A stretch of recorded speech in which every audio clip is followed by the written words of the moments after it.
मधुरा स्मृतिश्च बुद्धिं प्रबोधय प्रभो मधुबोधशक्तिं विद्यां प्रयच्छ परमां परिभावयामि। कोमलं कूजयन् वेणुं श्यामलोऽयं कुमारकः वेदवेद्यं परं ब्रह्म भासतां हृदये मम। कूजन्तं राम रामेति मधुरं मधुराक्षरम् आरुह्य कविता शाखां वन्दे वाल्मीकिकोकिलं। निगमकल्पतरोर्गलितं फलं शुकमुखादमृतद्रवसंयुतं पिबत भागवतं रसमालयं मुहुरहो रसिका भुवि भावुकाः। तृणादपि सुनीचेन तरोरपि सहिष्णुना अमानिना मानदेना कीर्तनीयः सदा हरिः। नारायणाखिल गुरो भगवन्नमस्ते शिवाय नमः। शिवलिंगाय नमः। तन्मे मनः शिवसंकल्पमस्तु। सर्वे भवन्तु सुखिनः। श्रीराम जय राम जय जय राम।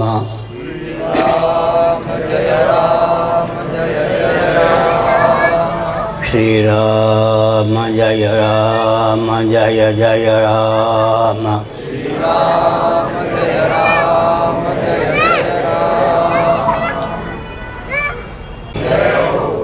अधर्म का प्राणियों में विश्व का गौमाता की गोहत्या भारत अखंड हो। सर्वभूत हृदय धर्म सम्राट श्री स्वामी करपात्री जी महाराज की, श्री जगन्नाथ महाप्रभु की, श्री बलभद्र महाप्रभु की, भगवती सुभद्रा देवी की। हर हर महादेव। गोविंद जय जय गोपाल जय जय।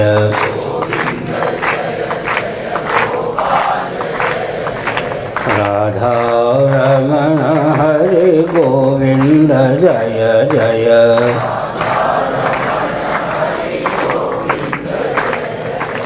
श्री कृष्ण गोविंद हरे मुरारे।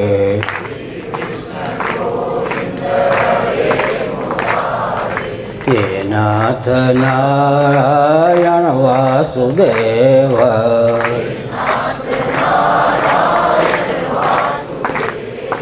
गोविंद जय जय गोपाल जय जय।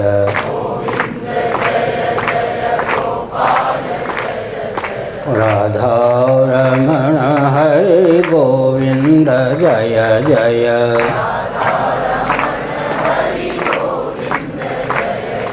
गोविंद जय जय गोपाल जय जय।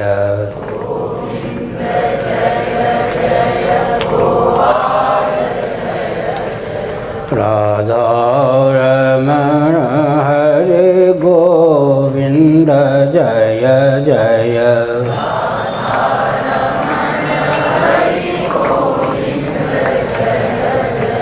गोविंद जय जय गोपाल जय जय।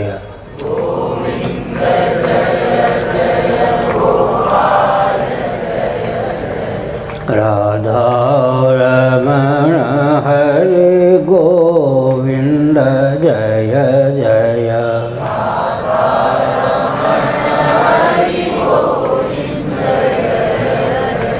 गोविंद जय जय गोपाल जय जय।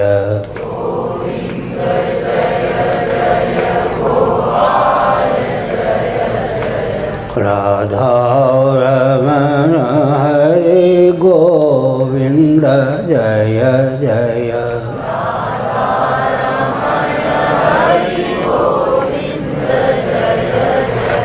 श्री वृंदावन बिहारी लाल की जय। नमो महादेव्याय शंभो शिव शिव शिव शिव शिव शिव नारायण नारायण नारायण।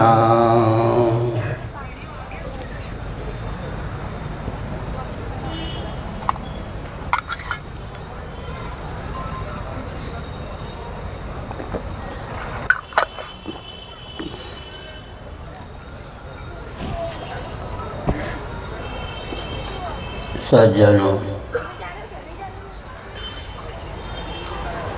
श्रीमद् भागवत में भक्त प्रवर प्रहलाद जी का वचन सन्निहित है। यदि कोई अपने मुख के प्रतिबिंब को सजाना चाहे तो उसकी बुद्धि की बलिहारी है कि वह अपने मुख को, बिंब को सजावे। बिंब मुख सज जाने पर प्रतिबिंब सजा सजाया ही प्रकट होता है। भगवान बिंब स्वरूप हैं, हम जीव प्रतिबिंब रूप हैं। भगवान को पत्र पुष्प जो कुछ हम भक्ति पूर्वक निवेदित करते हैं, फल इत्यादि निवेदित करते हैं, भगवान तो परिपूर्ण हैं। लौटकर हमको ही सारी सामग्री दिव्य रूप से प्राप्त होती है, उससे हम परिपुष्ट होते हैं। एक दार्शनिक, वैज्ञानिक और व्यावहारिक तथ्य भी है कि प्रत्येक अंश स्वभावतः अपने अंशी की ओर समाकृष्ट होता है। वृक्षादि में पत्र पुष्प फल जो भी सन्निहित होते हैं, अपने उद्गम स्थान से च्युत होने पर स्वभावतः वे पृथ्वी की ओर ही समाकृष्ट होते हैं। पार्थिव प्रपंच का उदय स्थान, निलय स्थान, विलय स्थान पृथ्वी ही सिद्ध है। जल का प्रवाह निम्नगामी होता है, समुद्र की ओर ही जलधारा अग्रसर होती है। अग्नि प्रज्वलित करते हैं, अग्नि की शिखाएं स्वभाव से नभोमंडल में विद्यमान आदित्य की ओर समाकृष्ट होती हैं। व्यष्टि प्राण पवन, समष्टि प्राण पवन की ओर समाकृष्ट होता है। इन दृष्टांतों के बल पर डंके की चोट से यह तथ्य सिद्ध है कि प्रत्येक अंश स्वभावतः अपने अंशी की ओर समाकृष्ट होता है। श्रीमद् भगवद गीता के 15वें अध्याय में भगवान श्री कृष्णचंद्र का वचन सन्निहित है। ममैवांशो जीवलोके जीवभूतः सनातनः। मुझ सनातन परमात्मा का सनातन अंश सरीखा जीव मेरा लाडला प्यारा है, मेरा ही अंश जीव है। मैं सनातन हूँ तो जीव भी सनातन अंश सरीखा है। जीव अंश नहीं बल्कि अंश इव, अंश सदृश है।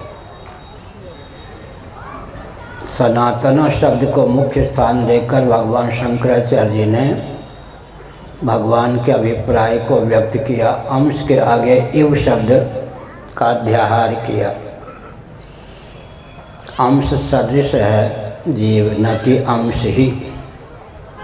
तुलसीदास जी ने ललित अनुवाद किया, ईश्वर अंश जीव अविनाशी चेतन अमल सहज सुख राशि। सनातन शब्द का अनुवाद किया अविनाशी, या जीव सनातन सर्वेश्वर का सनातन अंश सदृश है, न कि अंश ही। एक मिश्री की डली को बल और वेग पूर्वक पाषाण पर बजारे, डली के रवे विकीर्ण हो जाएंगे। डली सा अवयव है, अवयव बिखर जाएंगे। ऐसे यदि भगवान का बिखरा हुआ उनसे पृथक सरीखा परिलक्षित होगा जीव, अंशी सदृश भगवान भी नश्वर होंगे, जीव भी नश्वर होगा। इसलिए भगवान सचमुच में अंशी नहीं, जीव अंश नहीं। भगवान अंशी सदृश हैं, जीव अंश सदृश है औपाधिक धरातल पर। तत्वतः सच्चिदानंद तत्व ही वेदांत प्रस्थान के अनुसार जीव, जगत और जगदीश्वर तीनों रूपों में उल्लसित है। ध्यानपूर्वक सुनिए, एक सच्चिदानंद परमात्मा तत्व ही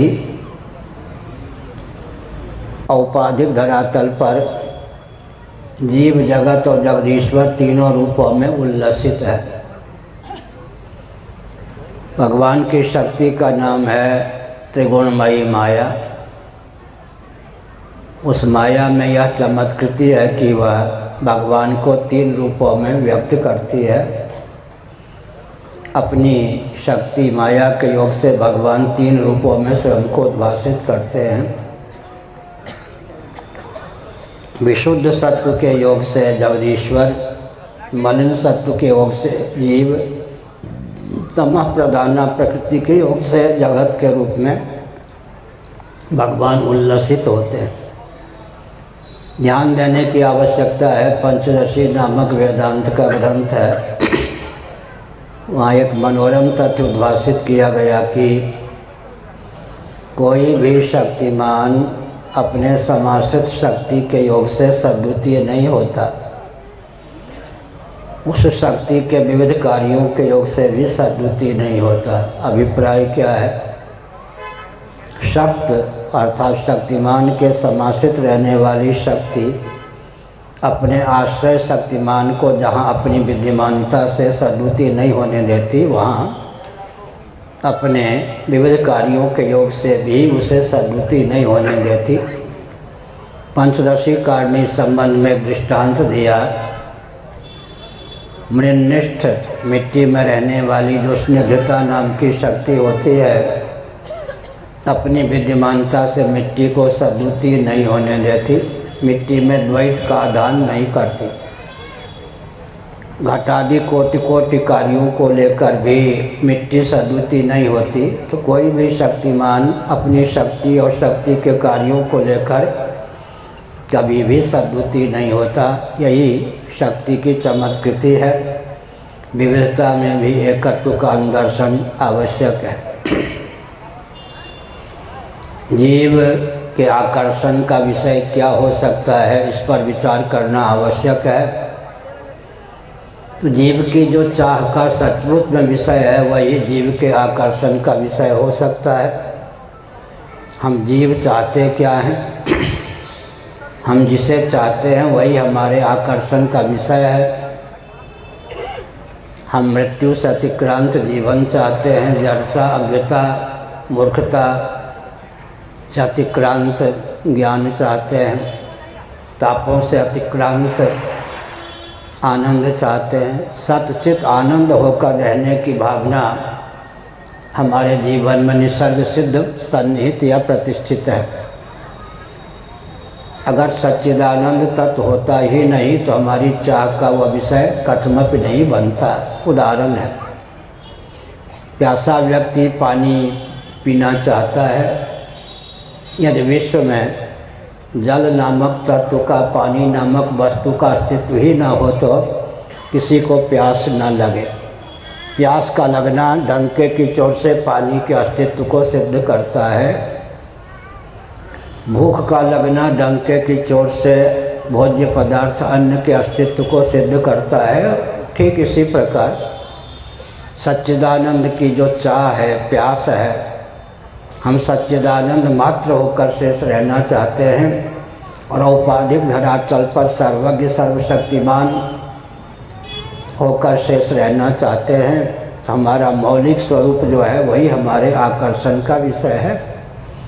अब कोई कह सकता है कि सातवें आसमान की यह गाथा है, ऐसी बात नहीं है। 1966 में मैं ऋषिकेश में था 6 महीने तक। स्वामी रामतीर्थ के ग्रंथों का मैंने विधिवत अध्ययन किया। स्वामी रामतीर्थ का एक वचन मुझे बहुत प्रिय लगा, उसने मेरे जीवन को बहुत ही आकृष्ट किया। स्वामी रामतीर्थ ने अपने वक्तव्य में कहा था कि हमारे आपके जीवन में जागृत, स्वप्न, सुषुप्ति 3 अवस्थाएं प्राप्त हैं। इन अवस्थाओं का अनुशीलन करके जीवन में दिव्यता का आदान संभव है। स्वप्नावस्था जगत की उत्पत्ति का रहस्य उद्घाटित करती है। गाढ़ी नींद, जिसको सुषुप्ति कहते हैं, जगत की समृद्धि या संभार का रहस्य उद्घाटित करती है। जागृत अवस्था उत्पत्ति स्थिति का रहस्य उद्घाटित करती है। जगत की उत्पत्ति के संबंध में जानना हो तो स्वप्नावस्था का विधिवत अनुशीलन करें, जगत की उत्पत्ति का रहस्य समझ में आ जाएगा। जगत की स्थिति का परिज्ञान प्राप्त करना हो तो जागृत का अनुशीलन करें, जगत की समृद्धि या संभार का अनुशीलन करना हो तो सुषुप्ति का अनुशीलन करें। एक विचित्र बात है, आजकल मैं प्रायः हर सभा में कहता हूँ, भगवान श्री कृष्ण का वचन है गीता में, त्यागात् शान्तिरनन्तरम्, 12वें अध्याय का अनुशीलन कीजिए। एक उत्तर प्रदेश में कहावत है, रपट पड़े तो हरि गंगा। गंगा के तट पर कोई घूम रहा था, स्नान तो नहीं करना चाहता था, पाँव फिसल गया, डूबा नहीं, लेकिन गंगा स्नान तो उसे लाभ हो ही गया। त्यागात् शान्तिरनन्तरम्, अनिच्छन्नपि, न चाहने पर भी त्याग हो जाए तो त्याग हमको लाभान्वित किए बिना नहीं रहता। उदाहरण सब हैं, हम किसी न किसी शरीर में तो पूर्व जन्म रहे होंगे ना। कल्पना कीजिए उस शरीर को नहीं छोड़ना चाहते, मरना नहीं चाहते थे, फिर भी मौत हो ही गई, शरीर का त्याग हो ही गया।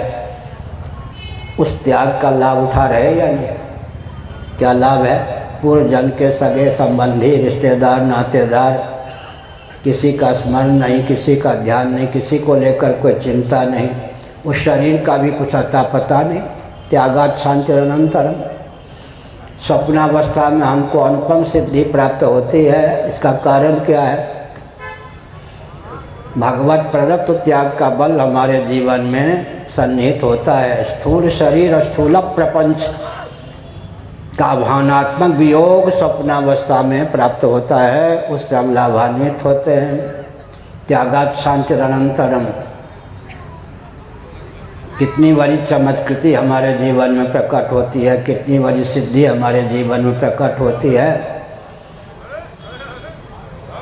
आत्म चैतन्य से, अर्थात हमसे अधिष्ठित जो अर्धनिद्रित मन होता है, वही स्वप्न में पृथ्वी, पानी, प्रकाश, पवन, आकाश, स्थावर जंगम प्राणियों के रूप में उद्भासित हो जाता है।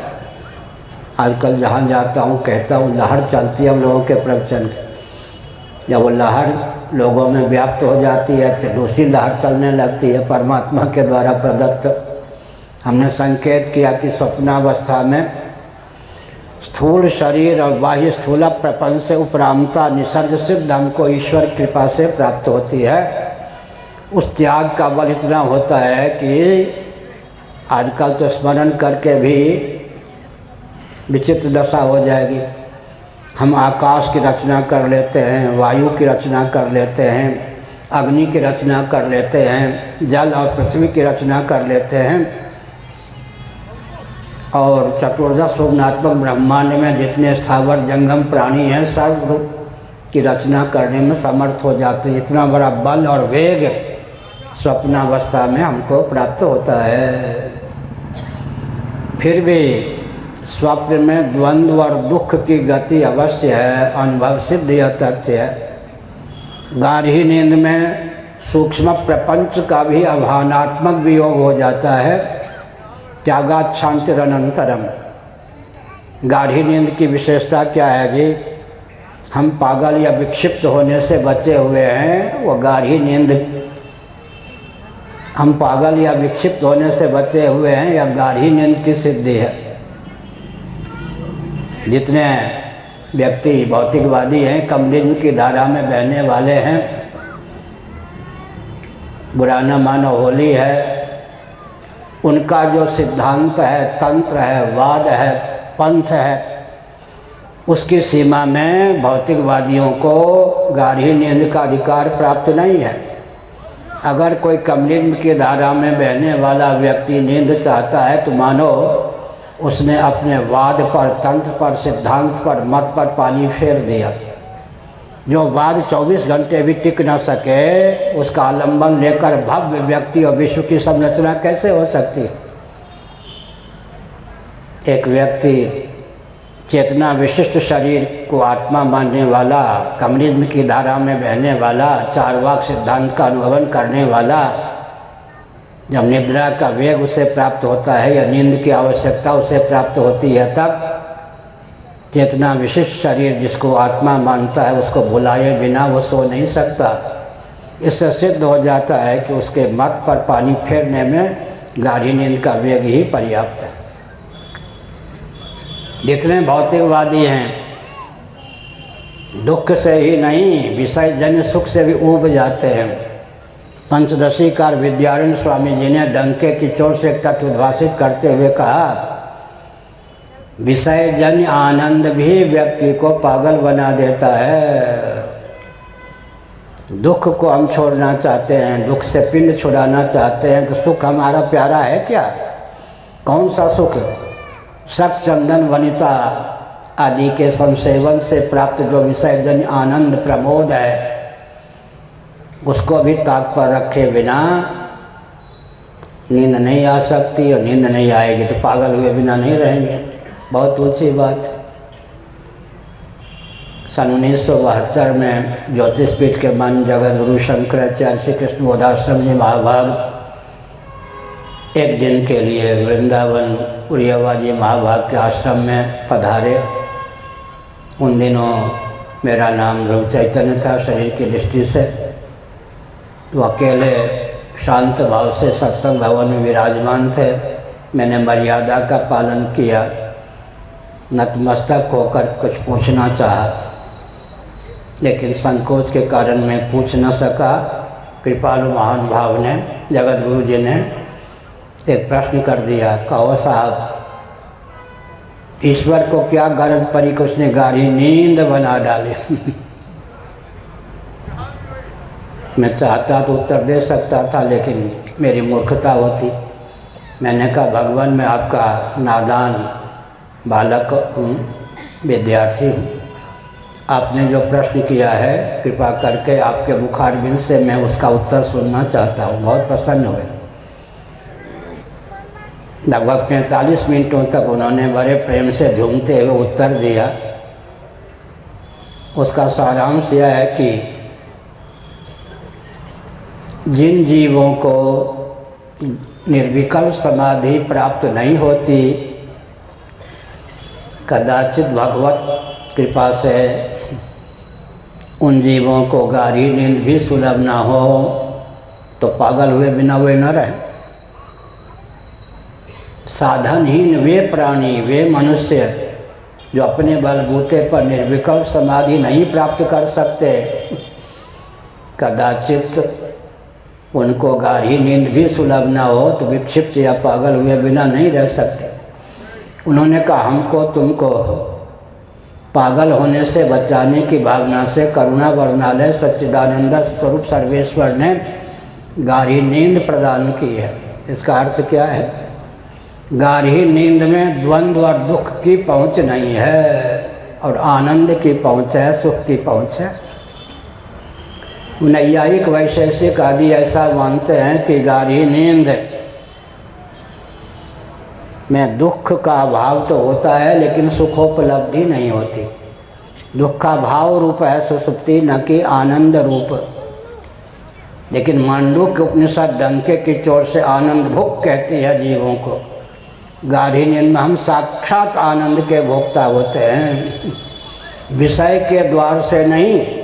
आनंद ही हमारा विषय होता है, भोग्य होता है। इसलिए हमारा नाम है आनंद भुक, आनंद का भोक्ता।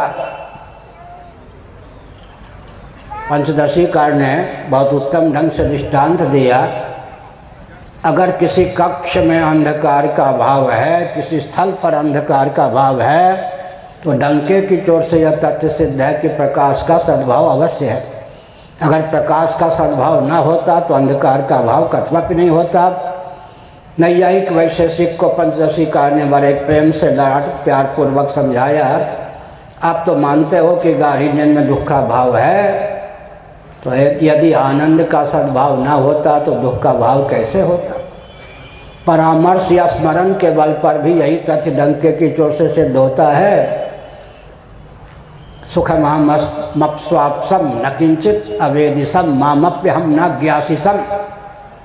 नींद टूटने के बाद परामर्श या स्मरण होता है। सुखमहमस्वाप्सम न किंचित अवेदिसम मामप्यहम न ज्ञासिसम।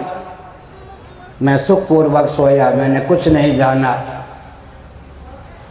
सुखमहमस्वाप्सम न किंचित अवेदिसम, यहाँ तक कि मैंने स्वयं को भी नहीं जाना। अहमिति भी सो जाती है। अहमित प्रसुप्ते श्रीमद्भागवत का 11 स्कंद दृष्टांत है, सामने बैठे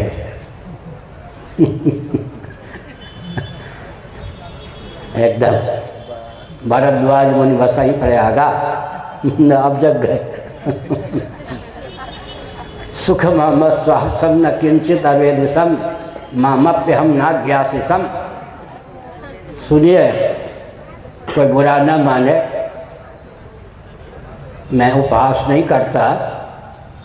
मियाँ की दौड़ मस्जिद तक कहावत है, द्वंद्वों की दौड़ अहमिति तक। द्वंद्वों की दौड़ अहमिति तक। अहमित प्रसुप्ते। श्री वैष्णवाचार्य महान भाव अहम को आत्मा मानते हैं। अहम की सुसुप्ति वो मानेंगे तो उनके सिद्धांत पर पानी फिर जाएगा। अहमर्थ नामक पूज्य गुरुदेव धर्म सम्राट स्वामी करपाती जी महाभाग का ग्रंथ है, उसके आधार पर मैं बोल रहा हूँ। अहमित प्रसुप्ते श्रीमद्भागवत में कहा गया, अहम के सो जाने पर ही गाढ़ी नींद प्राप्त होती है। अहम फुदकता रहेगा तो द्वंद्व बना रहेगा, द्वंद्व बना रहेगा तो खालिश प्योर, हाँ वो तो जगा हुआ भी, खालिश प्योर निरक्षय आनंद नहीं होगा। अहमित प्रसुप्ते। अगर अहम ही आत्मा हो तो अहम को सुलाकर सोने की भावना कैसे हो। अहमित प्रसुप्ते। द्वंद्व और दुख की गति अहमिति तक। जब अहम सो जाता है, अहमिति सुषुप्त दशा को प्राप्त होती है, तो न द्वंद्व की गति न दुख की गति। लेकिन सुषुप्ति में द्वंद्व और दुख का बीज बना रहता है। मैं एक संकेत करना चाहता हूँ। स्थिति प्राप्त है तो दृष्टि अपेक्षित है, दृष्टि प्राप्त है तो स्थिति भी अपेक्षित है। एक दूसरे के पूरक हैं, दोनों मिलकर के निष्ठा की अभिव्यक्ति होती है। ध्यानपूर्वक सुनिए। हाँ, तो एक श्रोता है, एक वक्ता है। हम लोग भी, चाची हमको गोद में लेकर कथा सुनाने ले जाती थी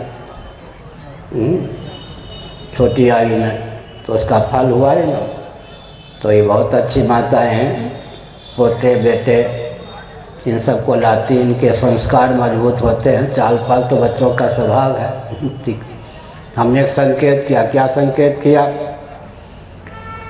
अहमिति तक ही द्वंद्वों की गति है, दुख की गति है। सुसुप्ति में अहमिति प्रसुप्त हो जाती है, द्वंद्व और दुख से अतिक्रांत जीवन हमको प्राप्त होता है। लेकिन बीज बना रहता है। तो मैंने कहा कि दृष्टि है तो स्थिति भी चाहिए, स्थिति है तो दृष्टि भी चाहिए। दोनों प्राप्त हों तब व्यक्ति का कल्याण होता है। स्थितप्रज्ञता तब आती है। स्थितप्रज्ञता में स्थिति और दृष्टि दोनों का सन्निवेश है, तब तो स्थितप्रज्ञ स्थिरप्रज्ञ, स्थितप्रज्ञ शब्द बनेगा। महाप्रलय में 1-2 दिन नहीं, 31 दिन 10 खरब 40 अरब वर्षों तक सन्मात्र सच्चिदानंद स्वरूप भगवत तत्व होकर ही हम शेष रहते हैं। अभी तो निर्विकल्प समाधि प्राप्त हो जाए तो भी वो स्थिति नहीं होगी जो महाप्रलय में 1-2 मिनट के लिए नहीं, 31 नील 10 खरब 40 अरब वर्षों तक हम महाप्रलय की दशा में मर्त लोक की गणना के अनुसार रहते हैं। यहाँ के डॉलर में यहाँ की मुद्रा में अमेरिका के डॉलर में अंतर है या नहीं? ब्रह्मलोक के 100 वर्ष, मर्त्यलोक के 31 नील 10 खरब 40 अरब वर्ष। ब्रह्मा जी हाथ ऐसा क्यों करते हैं? पहले भी आप ऐसे करते रहते थे। ब्रह्मलोक के 100 वर्ष, मर्त्यलोक के 31 नील 10 खरब 40 अरब वर्ष होते हैं। 31 नील 10 खरब 40 अरब वर्षों तक महाप्रलय में भगवद रूप और हम शेष रहते हैं। सदैव सौम्य दमग्र आसित एक मेवा द्वितीयम। स्थिति से बढ़कर क्या होगी? निर्विकल्प समाधि को कोई तो शरीर हिलाकर, पानी छिड़ककर, एक चांटा मारकर, 2 चांटा मारकर, शोरगुल करके तोड़ सकता है।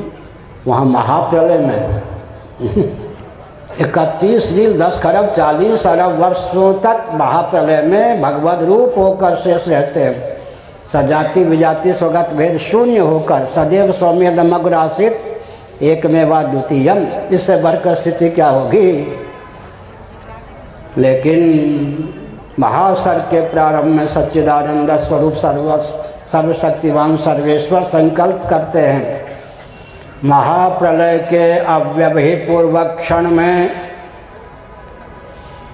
या अव्यवहित पूर्वक क्षण पर्यंत जो जीव कैवल्य मोक्ष नहीं प्राप्त कर सके, वे सब जीव 31 नील 10 खरब 40 अरब वर्षों तक मुझसे एकीभूत होकर रहने पर भी अपने शुभाशुभ कर्मों के अनुसार देहेंद्रीय प्राणांतःकरण से युक्त जीवन प्राप्त करें। बस फिर क्या है? इसका अर्थ क्या है? उतनी ऊंची स्थिति टूट जाती है दृष्टि के बिना। महाप्रलय में हर जीव सच्चिदानंद स्वरूप सर्वेश्वर से एकीभूत होकर ही शेष रहता है। लेकिन महाप्रलय के अव्यवहित पूर्वक क्षण पर्यंत जो कैवल्य मोक्ष नहीं प्राप्त कर पाते, भगवान से सर्वथा तत्वज्ञान के बल पर एकीभूत नहीं स्वयं को जान लेते, वे महासर्ग के प्रारंभ में कर्मशेष के बल पर प्रारब्ध के उद्बुद्ध होने पर देहेंद्रीय प्राणांतःकरण से युक्त जीवन प्राप्त करते हैं। अनादिकाल से पूर्व देह त्याग पर्यंत कदाचित हम कृतार्थ हो गए होते तो हमको आपको यह शरीर क्यों प्राप्त होता? यह शरीर प्राप्त हुआ है, देहेंद्रीय प्राणांतःकरण से जीवन प्राप्त हुआ है, तो हमारी दुर्बलता सिद्ध होती है कि अनादिकाल से पूर्व शरीर को त्यागते समय तक हम कैवल्य मोक्ष से वंचित रहे। यह चेद अवेदीदथ सत्यमस्ति न चेदि हा वेदीन महति विनष्टि। जठोपनिषद का अनुशीलन कीजिए। हमारे पूज्य गुरुदेव धर्म सम्राट स्वामी करपात्री जी महाभाग हमको पढ़ा रहे थे काशी की बात। अप्रमत्ते न वेधव्यम, जीवन में प्रमाद ना हो, सनत सुजातीय।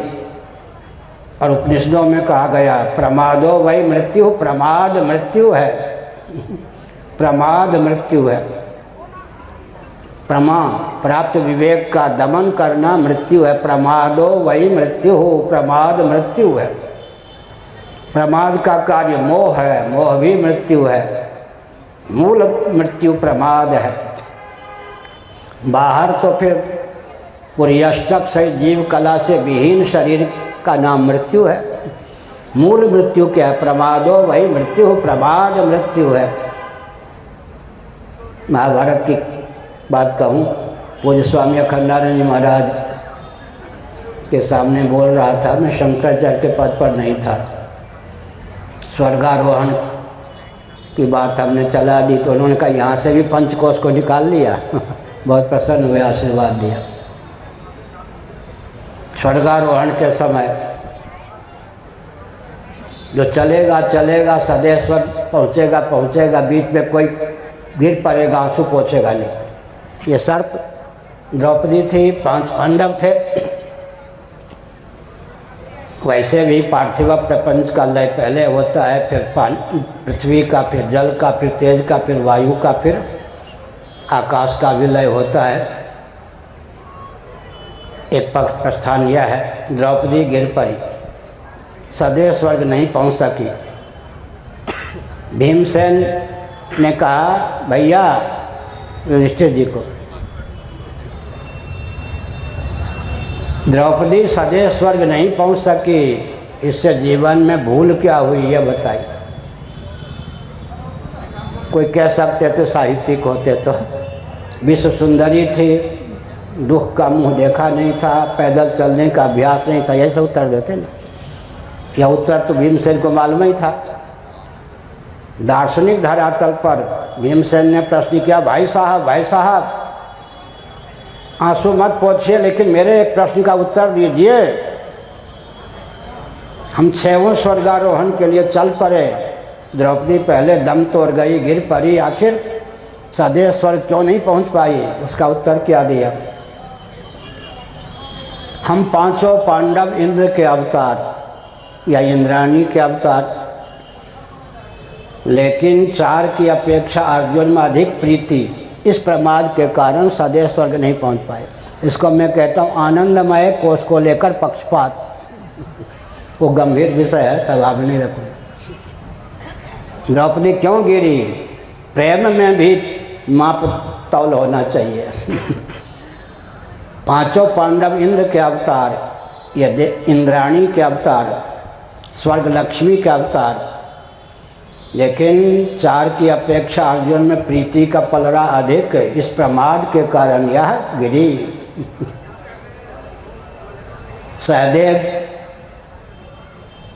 माद्री तनय, सहदेव गिरे। भाई साहब आंसू मत पोंछिए, लेकिन बताइए तो सही, यह सहदेव सदैव स्वर्ग क्यों नहीं पहुंच सका? अच्छा, बहुत बड़ा ज्योतिषी था, विद्या का गुमान, विज्ञान में कोश में तादात्म्य पत्ति। मेरे समान भी कोई विद्वान है, वैदुष्य संपन्न है, ज्योतिषी है क्या? ज्योतिर्विद। देखिए, दिव्य गुण में भी अगर पक्षपात हो जाएगा, राग हो जाएगा, अभिनिवेश हो जाएगा, उसका नाम भी प्रमाद है। नकुल गिरे, भीमसेन ने कहा, भाई साहब सहदेव और नकुल ने हम लोगों की बहुत सेवा की, लेकिन यह तो बताइए सदैव स्वर्ग नहीं पहुंच सका, नकुल गिर क्यों पड़ा? अरे विश्व सुंदर था, उस समय कोई भी मनुष्य नकुल के समान सुंदर नहीं थे। विश्व पुरुष, विश्व सुंदर था, सुंदरता के नाज के कारण, गुमान के कारण, अमिति के कारण, अनात्म वस्तु में तादात्म्यपत्ति के कारण गिर पड़ा। सदैव स्वर्ग पहुंचने के लिए इतनी योग्यता चाहिए। फिर अर्जुन का भी नंबर आ गया। देखिए, समय समय की बात, अर्जुन को समझना बड़ा कठिन, अर्जुन को समझना बड़ा कठिन। महाभारत का अर्जुन कौन? नर ऋषि के अवतार भी अर्जुन, नारायणम नमस्कृत्य नरं चैव नरोत्तमम, महाभारत भागवत। नर ऋषि के अवतार अर्जुन, इंद्र के अवतार अर्जुन, पांडु तनय अर्जुन, 3 पिता हो गए। नर भावापन्न, नर ऋषि भावापन्न इंद्र ने राजा पांडु के शरीर में अपने आप को प्रविष्ट कर दिया योग बल से। पांडु के तेज से जन्म हुआ, इसलिए यहाँ पर अर्जुन के 3 पिता हो गए। नर ऋषि भावापन्न, नर ऋषि से ने अपने आप को तादात्म्यपन्न कर दिया इंद्र से। इंद्र ने तादात्म्यपन्न कर दिया राजा पांडु से। पांडु के तेज से कुंती के गर्भ से अर्जुन की उत्पत्ति हुई। अर्जुन गिर पड़ा। वो अर्जुन कौन? देवराज इंद्र को भी जब अराजक तत्वों से पाला पड़ता था, 5 वर्षों तक अर्जुन स्वर्ग में रहे। देवराज इंद्र अपने आधे आसन पर बैठाते थे। वे अर्जुन स्वर्गारोहण के समय सदैव स्वर्ग नहीं पहुंच सके। अर्जुन से क्या प्रमाद हुआ? प्रमादो वै मृत्यु हो। युधिष्ठिर जी ने बताया, धर्मराज ने। धर्मराज माने आकाश के अधिदैव का अवतार, पृथ्वी और जल के अधिदैव के अवतार नकुल सहदेव, अग्नि तेज के अवतार अर्जुन, वायु के अवतार भीम, आकाश धारक धर्म के अवतार कौन? युधिष्ठिर। पंच तत्व भी अधिदैविक धरातल पर हमारे यहाँ अवतीर्ण होते हैं, वही 5 पांडव। इतिहास है जी, इतिहास के बारे में सुन लीजिए। दार्शनिक तत्व और तथ्य ही ऐतिह्य धरातल पर व्यक्ति के रूप में बस अवतीर्ण होता है, यह नियम है। इतिहास के मूल में क्या है? दार्शनिक तत्व, आधिदैविक तत्व, इतिहास बनता है। जो भी विश्व में दर्शन है वह आधिदैविक धरातल पर जब मर्त्य लोक में रूप धारण करता है तो उसी का नाम इतिहास हो जाता है। अर्जुन से क्या भूल हुई? प्रतिज्ञा कर लेता था, सारी शक्ति लगाने पर भी प्रायः निर्वाह नहीं कर पाता था। जो झटपट प्रतिज्ञा कर ले, सारी शक्ति लगा दे, लेकिन बलबूते पर पूर्ण न कर सके, भगवान को पुकारता था। भगवान कृपा से अर्जुन की प्रतिज्ञा पूर्ण होती थी। मनस्विता, मनस्वी व्यक्ति जो होता है प्रतिज्ञा झटपट कर लेता है। भगवान उसकी लाज रखते हैं, ये बात दूसरी है।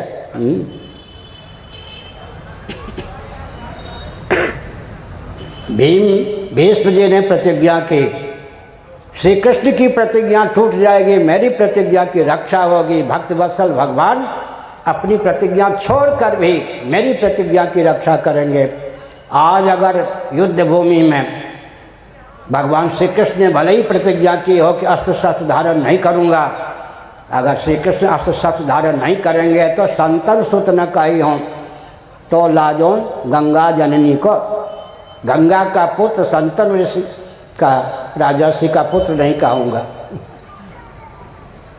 विनोद भी चलता था वहाँ पर और युद्ध भी होता था। युद्ध और विनोद, सारथी का काम श्री कृष्ण करते थे। मृद युद्ध शब्द का प्रयोग किया गया है महाभारत में। आखिर सामने कौन पितामह तो ठहरे। जब अर्जुन बाल गोपाल थे, बाल गोपाल बने 1-2 साल के नहीं, 15 साल के, जंगल में रहे थे, उसके बाद आए थे। तात, तात संस्कृत में जो तात शब्द होता है, छोटे के लिए, बराबर के लिए, ऊपर के लिए, तीनों के लिए तात शब्द का प्रयोग हो जाता है। तो गोद में ले लेते थे, लाड प्यार करते थे पितामह भीष्म। तो अर्जुन कह देते तात माने पिता। भीष्म जी मुस्कुरा कर कहते थे, अरे बालक, मैं तेरा तात नहीं, मैं तेरे तात का भी तात, माने तेरे बाप का भी बाप। पितामह ठहरे। मृद युद्ध, आखिर सामने भीष्म जी हैं, लाड़ प्यार दिया है, पाला है, मेरे पिता को भी पाला है। कठोर युद्ध नहीं करते थे। तो शौर्य को उद्दीप्त करने की भावना से भीष्म जी क्या करते? श्री कृष्ण भगवान जो सारथी थे उनको छिन्न भिन्न कर देते कवच सहित। भगवान श्री कृष्ण के कवच को छिन्न भिन्न देखकर, उनके शरीर से रक्तस्राव, लीलापूर्वक रक्तस्राव देखकर अर्जुन को कुछ क्षणों के लिए वीर रस का उदय अर्जुन के जीवन में होता। 2-4 तीखे बाणों का प्रयोग कर देते। फिर भगवान की प्रतिज्ञा टूट जाए, मेरी प्रतिज्ञा भक्तवत्सल रक्षा करें। अर्जुन को इतना घायल कर दिया भीष्म जी ने कि भगवान ने कहा, अच्छा प्रतिज्ञा अपनी जगह, कूद पड़े। टूटे हुए रथ का चक्का लेकर मारे बिना नहीं रहूँगा। महाभारत में बहुत अच्छा चित्र दिया गीता प्रेस ने। अर्जुन पीछे से यूं किए हुए हैं, भगवान रथ का चक्का लेकर भीष्म को मारने दौड़ रहे हैं। भीष्म जी ने कहा हा हमारी प्रतिज्ञा की रक्षा की, अपनी प्रतिज्ञा भक्त वत्सल ने छोड़ दी। तो हमने संकेत किया भगवान भक्त वत्सल हैं।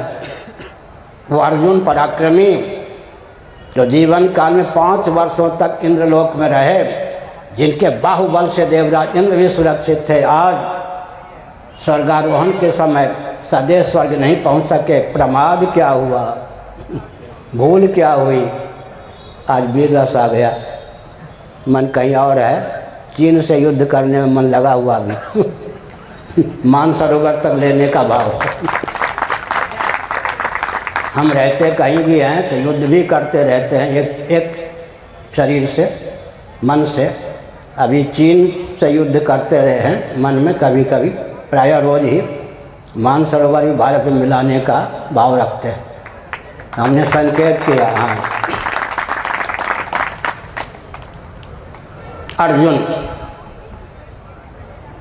अर्जुन को क्या था, प्रतिज्ञा कर लेते थे, निर्वाह करने में छक्के छूट जाते थे। मनस्विता के कारण, मनोमय कोश में तादात्म्यपत्ति के कारण अर्जुन के जीवन में प्रमाद, यही कारण था अर्जुन सदैव नहीं पहुंच सके। थोड़ी देर बाद भीमसेन स्वयं गिर पड़े।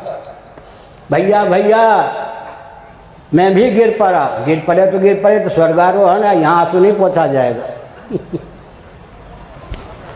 ये कारण तो बताइए, मुझसे क्या प्रमाद हुआ। बल का गुमान, बल का गुमान। महाभारत युद्ध में दुर्योधन पक्ष के, दुर्योधन का छोटा भाई दुशासन, प्रतिज्ञा पूर्वक तुमने मार दी, उसके शव को भी लात से मारते रहे। बल का गुमान, प्राणमय कोश में तादात्म्यपत्ति, इस प्रमाद के कारण तुम भी सदैव स्वर्ग नहीं पहुंच सके। क्रम है पार्थिव प्रपंच का लय पहले, फिर पृथ्वी का, फिर जल का, फिर तेज का, फिर वायु का, यह भी क्रम है।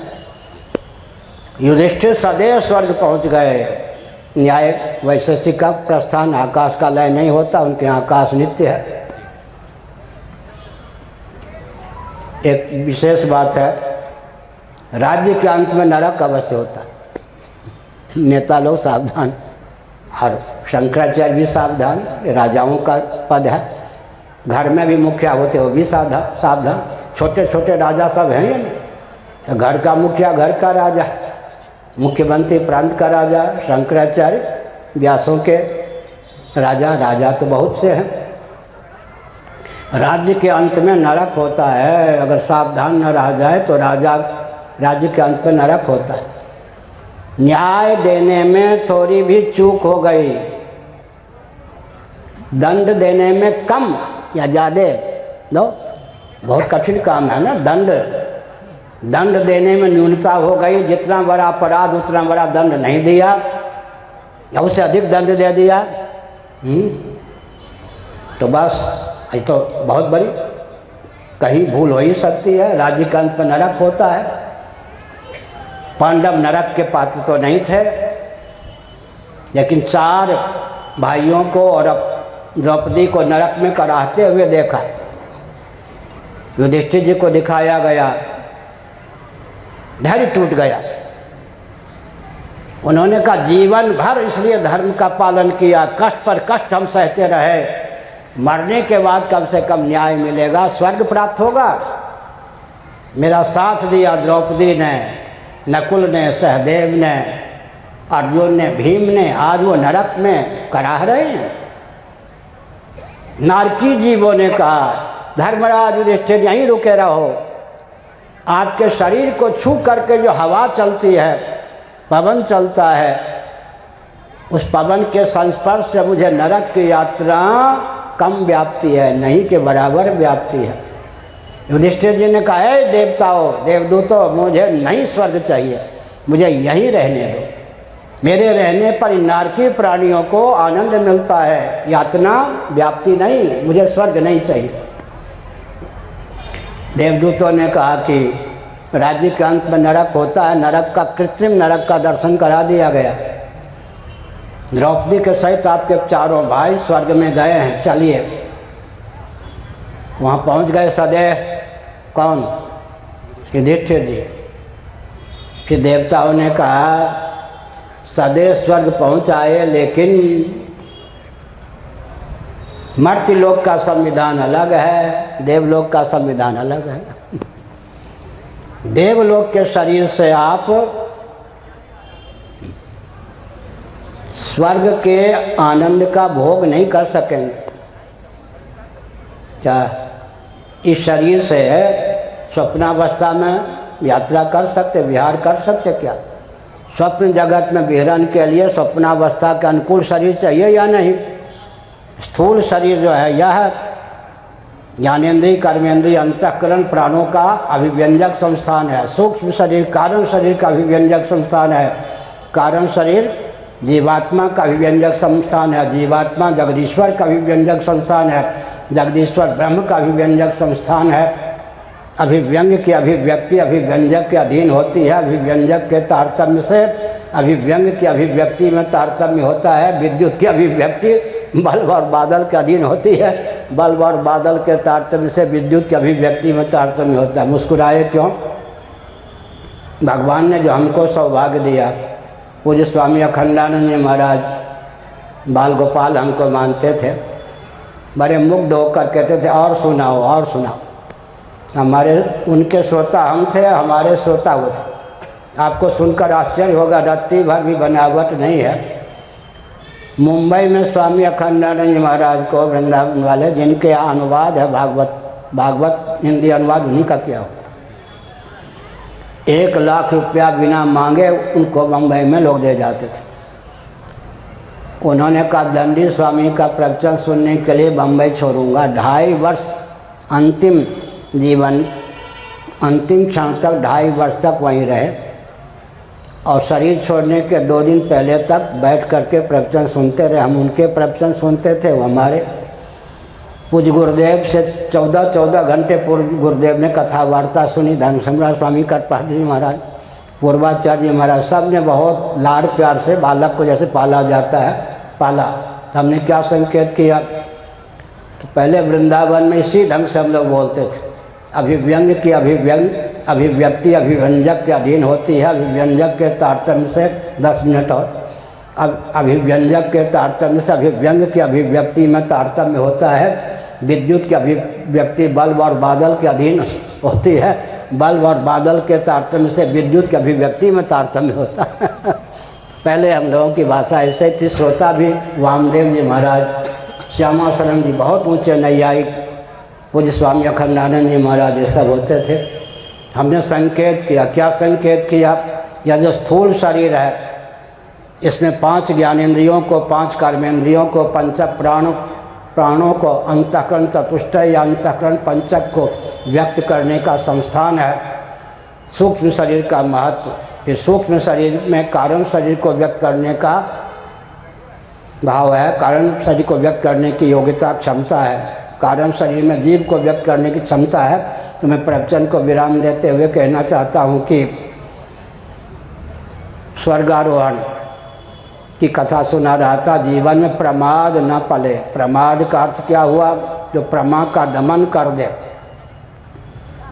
देहेंद्रिय प्राणांतःकरण के अनुरूप अब आत्ममानिकता का जब तक त्याग नहीं करेंगे तब तक काम नहीं बनेगा। प्रवचन को कहाँ हमने छोड़ा था? स्थिति है तो दृष्टि चाहिए, दृष्टि है तो स्थिति चाहिए। महाप्रलय में हम सच्चिदानंद मात्र होकर शेष रहते हैं, लेकिन फिर हमारा जन्म हो जाता है। देहेंद्रिय प्राणांतःकरण से युक्त हमको जीवन प्राप्त होते हैं। इसका अर्थ क्या है? देहेंद्रिय प्राणांतःकरण से युक्त जीवन क्यों प्राप्त होता है? इसलिए प्राप्त होता है कि शुभाशुभ कर्म का भोग भोगना है। यह क्रम चलता रहता है। जब तक हम जीवन धन जगदीश्वर की डटकर उपासना नहीं करते, अंशी सरीखे परमात्मा से एकीभूत नहीं हो जाते, तब तक भटकने का क्रम चलता रहता है। अंत में यही वितर्जिता सर्गो ये शाम साम्य स्थितम मनः निर्दोषम समम ब्रह्म तस्मात् ब्रह्मणि ते स्थिताः। प्रामाणिक रीति से निरीक्षण परीक्षण करने पर जो भी अनात्मक प्रपंच है, जगत है, सदोष विषम है। एकमात्र परमात्म तत्व, भगवत तत्व, ब्रह्म तत्व या आत्म तत्व ही निर्दोष सम है। सकल अनात्मक प्रपंच से, सदोष विषम जगत से मन को कर्षित कर निर्दोष और सम परमात्मा में रमाने का प्रयास करना चाहिए। मन में रमण करने की योग्यता है। रमणीय तो एकमात्र सगुण निर्गुण भगवान ही हैं। तो कम से कम 1.25 घंटे नित्य भजन का बल हो और 1 घंटा समाज की सेवा का बल हो। अब धीरे धीरे कुछ बोलूँगा व्यावहारिक तथ्य। आजकल मैं सभा में बोल रहा हूँ, हम परमात्मा ही सिद्ध हूँ। औपाधिक धरातल पर मैं जीव हूँ, फिर जीव होता हुआ प्राणी हूँ, फिर प्राणी होता हुआ मनुष्य हूँ, फिर मनुष्य होता हुआ हिंदू हूँ, हिंदू होता हुआ क्या हूँ, हिंदू होता हुआ स्त्री पुरुष ब्राह्मण क्षत्रिय आदि हूँ। समष्टि के साथ व्यष्टि को जोड़ें, व्यष्टि के साथ समष्टि को जोड़ें, जीवन में अद्भुत बल और वेग का संचार होगा। मैं उदाहरण आजकल दिया करता हूँ। ये ताम्र पात्र है, तांबे से बना हुआ पात्र है, ढक्कन। इसको ताम्र धातु न साधे तो इस पात्र की सत्ता और उपयोगिता सिद्ध न हो। लेकिन ताम्र धातु ताम्र के रूप में ही विद्यमान हो, उसे पात्र का रूप न दिया जाए तो उसकी विशेष उपयोगिता न हो। सामान्य के ऊपर ही विशेष का अस्तित्व सिद्ध रहता है। विशेष की सत्ता और उपयोगिता सामान्य पर निर्भर है, लेकिन सामान्य की विशेष उपयोगिता विशेष पर निर्भर है। इसलिए व्यष्टि और समष्टि में तादात्म्यापत्ति चाहिए। एक वाक्य आप लोग हृदयंगम कर लीजिए। तत्वता तो सनातन सच्चिदानंद स्वरूप ही मैं हूँ, हमारा स्वरूप सिद्ध है। औपाधिक धरातल पर मैं जीव होता हुआ प्राणी हूँ, प्राणी होता हुआ मनुष्य हूँ, मनुष्य होता हुआ स्त्री पुरुष ब्राह्मण क्षत्रिय वैश्य आदि कुछ हूँ। व्यष्टि और समष्टि में तादात्म्यापत्ति हो और व्यष्टि सिद्ध दायित्व का निर्वाह हो, समष्टि के हित की भावना हो, तो एक एक व्यक्ति 1-1 अरब योद्धाओं से अकेले भिड़ सकता है। उदाहरण देकर मैं समाप्त करता हूँ। यह शरीर श्रीमद् भगवद गीता के 3रे अध्याय के आधार पर आजकल मैं सब जगह ये कहता हूँ, तब तक ये लहर चलेगी जब तक 1000-2000 व्यक्तियों में यह धारा प्रविष्ट न हो जाए। क्या माँ के पेट से गीता के 3रे अध्याय के अनुसार जन्म लिया है। शरीर की दृष्टि से जरायुज प्राणी हैं हम लोग। माँ के पेट से जेर सहित, जेर का मूल स्वरूप अंडा है, अंडा का मूल स्वरूप माता पिता के रजवीरी का संघात स्वेद है। स्वेद यहाँ पारिभाषिक है, स्वेद की परिभाषा हमने यहाँ लक्षणा से की। स्वेद का मौलिक स्वरूप आहार है। इसका मतलब क्या हुआ जी, हम जरायुज प्राणी भी हैं, अंडज प्राणी भी हैं, स्वेदज प्राणी भी हैं और उद्भिज्ज प्राणी भी हैं। जेर का मूल होता है अंडा, अंडा का मूल होता है स्वेद, स्वेद का मूल क्या होता है अन्न जल। हो गया ना। जिसको शरीर का विज्ञान होगा तो वसुधैव कुटुंबकम की व्याख्या हमारा आपका शरीर है या ना। अब देखिए, देवताओं जैसा बल चाहिए तो, ब्रह्मा जी जैसा बल चाहिए तो कहाँ से लाएंगे जमन जी। स्वप्नावस्था में हम मनसिज प्राणी होते। सप्त धातु में शरीर कहाँ होता है। स्वप्नावस्था में हमारे शरीर को स्वप्नावस्था का आतंकवादी उग्रवादी ठाई कर दे, स्वप्नावस्था के शरीर से रक्त की धारा प्लावित होती प्रतीत होगी। तो ठोकर लग के गिर पड़े, रक्त गिरता हुआ प्रातीतिक है ना, इसको चक्षुर्बंध दृष्टिर्बंध कहते हैं। स्वप्न का शरीर सप्त धातु में होता ही नहीं है, लेकिन प्रातीतिक रक्तस्राव वहाँ भी दिखाई पड़ता है। स्वप्न का शरीर मानस होता है, मनोमय होता है, और स्वप्न साक्षी स्वयंभू होता है। स्वप्न साक्षी हिरण्यगर्भ तेजस, हम स्वयंभू प्राणी हो जाते हैं, फिर मनसिज प्राणी हो जाते हैं। अभी जरायुज प्राणी हैं। जेर का मूल अंडा है, अंडा का मूल स्वेद है, स्वेद का मूल अन्न है। इसका मतलब वसुधैव कुटुंबकम की व्याख्या हमारा पूरा शरीर है। कल भी मैंने कहा था, महोपनिषद के 6ठे अध्याय का यह वचन है, वसुधैव कुटुंबकम उदार चरिता नाम तो वसुधैव कुटुंबकम। कल मैंने यहाँ कहा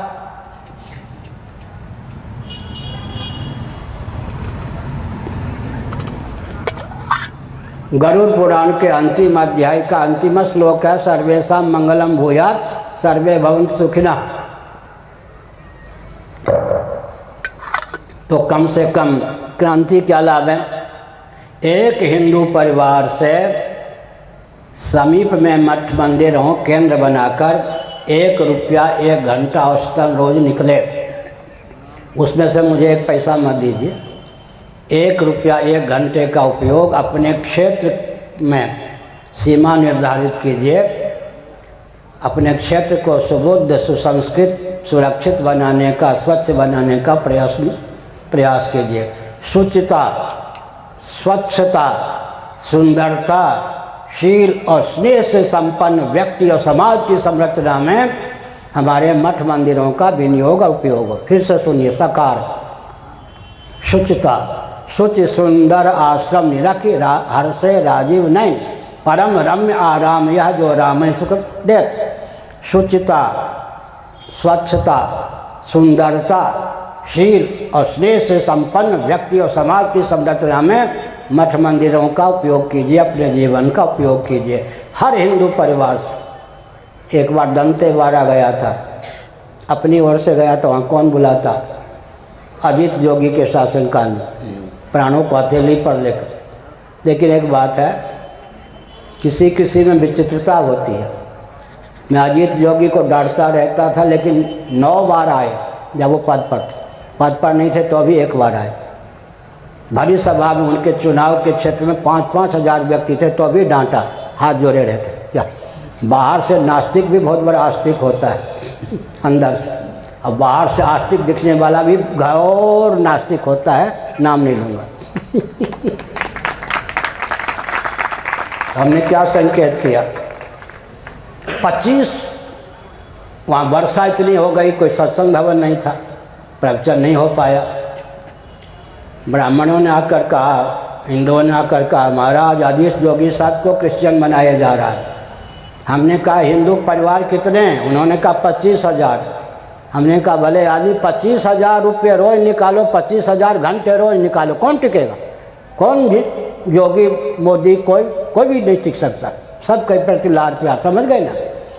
एक हिंदू परिवार से 1 रुपया औसतन, मान लीजिए इतना गरीब कोई आ जाए, ऐसा नहीं है, इतना गरीब कोई है, 9 परिवार 1 रुपया रोज भी निकाल नहीं सकता, 10वां व्यक्ति खड़ा हो जाए।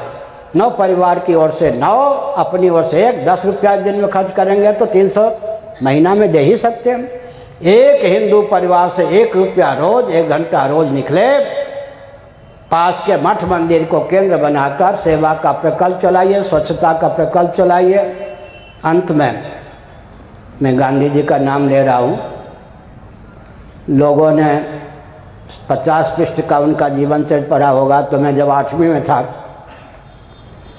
यहाँ तक मुझे ध्यान है, 1000 पृष्ठों का मैंने गांधी जी का जीवन चरित्र पढ़ा था। 1000 पृष्ठों का, इतना मोटा। और 10वीं तक था तो गांधी जी का जीवन चरित्र रखता था। मैंने उनसे लाभ उठाया। अपने और कोई दोष हो, हम तो गुणग्राही हैं। दत्तात्रेय जी की शैली में किसी से निषेध मुख से शिक्षा लें, किसी से विध मुख से। गाँव में स्वच्छता का अभियान चलाया। आप प्रशंसा मत समझिएगा, लेकिन अनुकरण अवश्य कीजिएगा। ब्राह्मणों का गांव था, कहीं इतनी भी गंदगी नामक चीज़ नहीं। पहले लोगों ने कहा भंगी है, भंगी। ब्राह्मण होके गांधी पीठ मंगवा कर उस समय जगह जगह रखवाया कि उसी में लोग जहाँ तहाँ मल का त्याग न करें, मूत्र का त्याग न करें। गंदगी नामक कोई चीज़ नहीं। स्वच्छता का अभियान पूरे गांव में चलाया। थोड़े गाली सुननी पड़ी। आरंभ में लोगों ने कहा बच्चों ने बहुत अच्छा किया, दुनिया तो ऐसी है। उसके बाद अंबर चरखा चला था। खादी भंडार से अंबर चरखा मंगवा करके छोटी आयु में, लगभग 14 साल की आयु में, एक ब्राह्मण परिवार में एक अंबर चरखा रखवाया। और जो ब्राह्मण गाली गलौज मारपीट में ही लगे रहते थे, बड़े दबंग। नाम नहीं लूँगा, नाम भी भूल गया सबका। 62 साल तो घर छोड़े हुए हो गए। वो लोगों को हमने क्या किया, खादी भंडार से प्रशिक्षण दिलवा दिया, अंबर चरखा का मैकेनिक बना दिया। उनको धन मिलने लगा। एक एक माता एक एक घर से उस समय इतना सूद करता कि 40 रुपया महीना सूद से एक परिवार को खादी भंडार से मिल जाता था। कोई ऐसा गरीब परिवार नहीं रहने दिया। स्वच्छता नामक अभियान, गांधी जी से हमने ये सीखा, क्या, स्वच्छता का अभियान, कुटीर उद्योग, लघु उद्योग, हर व्यक्ति को स्वावलंबी बनाने का अभियान, बहुत ऊंची बात है। और पहले गांधी जी ने वर्णाश्रम को भले ही कोसा हो, एक ग्रंथ है उनका वर्णम व्यवस्था, उसमें उन्होंने लिखा है अगर कर्म के आधार पर वर्ण मानोगे तो एक व्यक्ति की 25 जाति रोज बदल जाएगी। अंत में उन्होंने वर्णम व्यवस्था को भी स्वीकार कर लिया। स्वच्छता का अभियान चलाना चाहिए। तो मैंने कहा शुचिता, स्वच्छता शुचिता में अंतर है क्या? शुचिता माने शुद्धता और स्वच्छता माने स्वच्छता। शुचिता तो होती है आजकल, कपड़े सबके चकाचक, शुद्धि कुछ नहीं। दांत से ऐसे कर रहे तो ये कर रहे तो ये कर रहे। अब पहले एक और बात कह दें, पहले जो ढोंग कहते थे अब कहते अनिवार्य है। कोरेना देवी ने सबकी आंखें खोल दी। ये कोरेना देवी के पहले हम लोगों को लोग ढोंगी कहते थे, अंदर ही अंदर ये ढोंगी लोग हैं। और जो जो नियम हम लोग पालन करते थे, अब अगर कोरोना से बचना हो नियमों को पालन करो, नहीं तो ढोंगी कहने वाले तुम भी खत्म हो जाओगे। हो गया है ना। कोरोना ने क्या किया जी, सबको दिव्य दृष्टि प्रदान कर दी। कोरोना देवी की जय, ज़्यादा दिन मत रहना। कोरोना ने क्या किया, ये मिट्टी से यूँ यूँ करते रहते, यूँ यूँ करते रहते, इधर हाथ नहीं, इधर हाथ नहीं, अपने हाथ से भी परहेज करते हैं।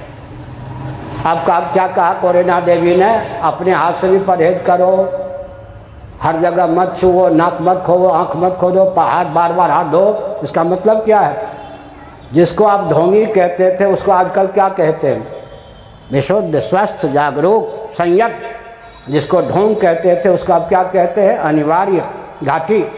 सार क्या निकला सज्जन, सार ये निकला, इस रॉकेट, कंप्यूटर, एटम, मोबाइल के युग में भी सनातन सिद्धांत के अनुसार भोजन, वस्त्र, आवास, शिक्षा, स्वास्थ्य, यातायात, उत्सव, त्यौहार, रक्षा, सेवा, न्याय के प्रकल्प सर्वोत्कृष्ट हैं। पूरा विश्व नतमस्तक है सिद्धांत पर, आहार पर, विहार पर। हम लोगों को अपने गौरव का अनुभव करना चाहिए, अपनी परंपरा के प्रति आस्थान्वित होकर गर्व से कहें हम हिंदू हैं। पूरे विश्व में केवल मनुष्यों के ही नहीं, चींटी चिड़िए के भी पूर्वज का नाम सनातनी वैदिक आर्य हिंदू। कहाँ से बोल रहा हूँ, बृहदारण्यकोपनिषद। सबके पूर्वजों के मूल में मनु और शत्रुपा। जितने पुरुष शरीर हैं 84 लाख योनियों में, मनु की अभिव्यक्ति। जितनी स्त्री शरीर हैं, जितने स्त्री शरीर में हैं जीव, जितने स्त्री शरीर हैं, स्त्री देह हैं, उन सब रूपों में शत्रुपा। अब मन शत्रुपा के रूप में कौन व्यक्त हुए, ब्रह्मा। ब्रह्मा जी के शरीर से मन शत्रुपा प्रकट हुए। मनु ने लीला पूर्वक 84 लाख योनियों में पुरुष शरीर धारण किया। शत्रुपा ने लीला पूर्वक 84 लाख योनियों में स्त्री शरीर धारण किया। ये देवियों के भी सुनिए, पुरुष से ही स्त्री पुरुष दोनों की अभिव्यक्ति हुई। ब्रह्मा जी से ही मनु शत्रुपा दोनों व्यक्त हुए। मनु ने ही लीला पूर्वक समस्त पुरुष शरीर के रूप में अपने को व्यक्त किया। शत्रुपा ने ही लीला पूर्वक समस्त स्त्री शरीर के रूप में अपने आप को व्यक्त किया। सबके पूर्वज का नाम सनातनी वैदिक आर्य हिंदू। मूल हिंदू का नाम है ब्रह्मा, ब्रह्मा जी। भगवान जो है, भगवान है वो तो क्या वर्ण आश्रम से अतीत हैं, लेकिन एक विचित्र बात है, रक्षा का काम भगवान विष्णु करते हैं तो अपने को क्षत्रिय मानते। वर्ण व्यवस्था तो जीवों को प्राप्त है ना, भगवान श्रीमन नारायण जीव थोड़े हैं, लेकिन कर्म के अनुसार क्योंकि वो रक्षा का पालन का काम करते हैं तो भगवान विष्णु अपने आप को क्षत्रिय मानते। उनके पोते हो गए ब्राह्मण भृगु, विष्णु भगवान हो गए क्षत्रिय, ये तो नहीं मान सकते। इसका मतलब क्या है, भगवान विष्णु, सबके पूर्वज का नाम सनातनी वैदिक आर्य हिंदू। इसलिए अपने पूर्वजों का स्मरण करके पूरे विश्व को संदेश देना चाहिए, सबके पूर्वज सनातनी वैदिक आर्य हिंदू। अपने पूर्वजों को पहचानिए और डंके की चोट से भारत को हिंदू राष्ट्र घोषित कीजिए, सरकार की प्रतीक्षा मत कीजिए। देखो हिंदू राष्ट्र हमने भाद्र महीने में कहा था, 6 महीने के अंदर इतनी लहर चल गई। जहाँ देखो जाते हैं लोग पूछते हमारा हिंदू राष्ट्र कब बनेगा। लहर चलाने की आवश्यकता है, सरकार की प्रतीक्षा मत कीजिए, सरकार तो अनुगमन करेगी। मोदी जी को किसी ने कहा, पुरी के शंकराचार्य कह रहे हैं हिंदू राष्ट्र, मुस्कुरा दिया। आदित्यनाथ योगी को कहा इसलिए तो मैं सारा काम कर रहा हूँ। गर्व से कहें हम हिंदू हैं, सबके पूर्वज का नाम सनातनी वैदिक आर्य हिंदू। हर हर महादेव। हर हर महादेव।